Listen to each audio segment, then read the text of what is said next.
everyone, this is James with WSTrades.com. I want to bring you an update here, but before I get to this update, I want to say if you are looking for a trading account and you are new to the stock market, Moomoo does have a pretty good promotion going on right now. So if you go to the link in the comments and description section of this video, sign up for Moomoo and make a deposit. They do have this promotion going on where you can receive up to 15 free stocks plus one extra share of Tesla or Google. So if that's something that you're interested in, head to that link, check it out, head over to Moomoo and sign up and, get some free stock. Hey everyone, this is James with WSTrades.com. I want to provide an update here on NIO. So closed at $8.72 on Friday. Right now, ticking around $8.50. So looks like we are heading for a lower open. Futures were getting blasted pretty good last night, and they have recovered a little bit. You can see S&P futures down 0.44%. We got Bitcoin futures down big here, over 2%. NASDAQ futures down 0.65%, and then Dow futures down 0.33%. So a lot of stocks heading for a lower open today.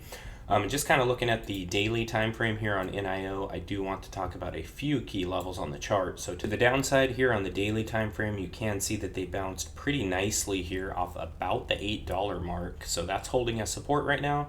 And then after hitting that bottom right there, they ripped up here to 914 and had a really good rejection of 914. So those are the two key levels I'm looking at right now. To the upside there at 914, I think if we can get some buying and this thing can rip hard and get a close, if we can get a close there above that 914 level, I think it's got some room to run to the upside because you can see this big gap here on the chart. So if we get above 914, close above that level, I could see this gap getting filled here on the daily, which is around $10. And then again to the downside there, around that $8 mark looks pretty key to me to the downside. Looking a little further back on the chart here, let's kind of take a look below that level. If we get a close below 8 here on the daily, I could see this thing dragging down pretty low here. You can see a low of 7 on the chart, but I would expect it to come down here and hit about 721.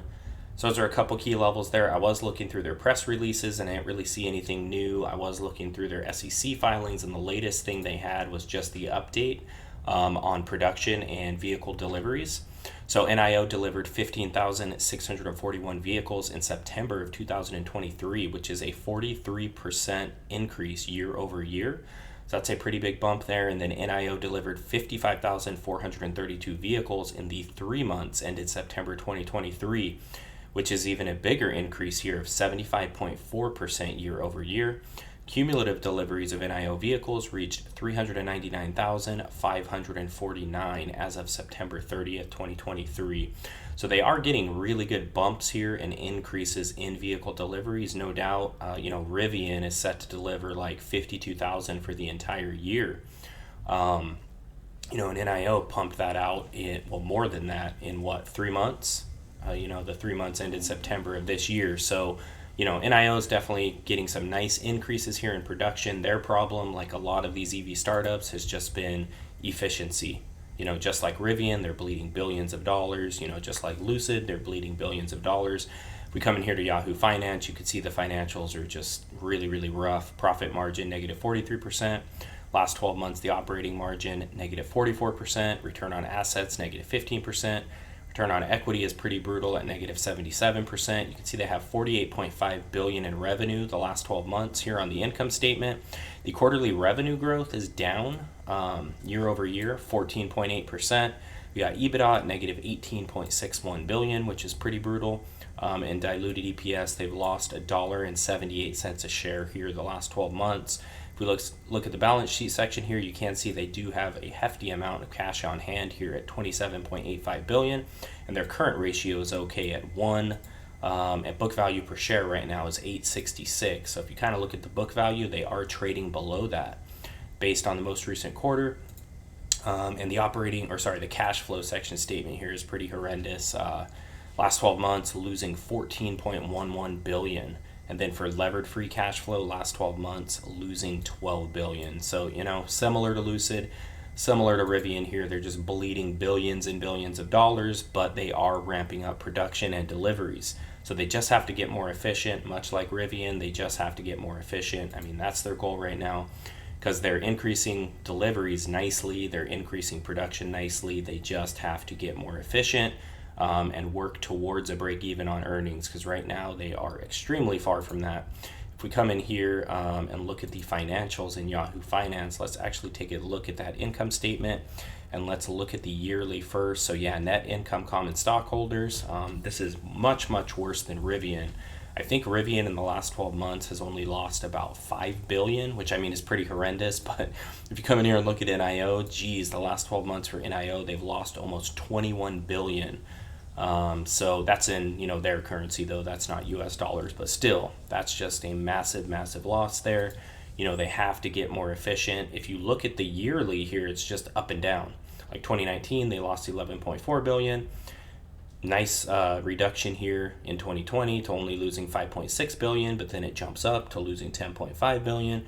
It increases again to losing 14.5, and then the last 12 months losing almost 21 billion. So you can see the trend here the last 3 years is pretty rough on earnings. You want to start to trek in the other direction here, much like Rivian. Their losses grew, but then the last 12 months it's shrinking. So NIO really needs to figure out how to be more efficient, and they need to start dropping this number and start sending this number towards zero on earnings.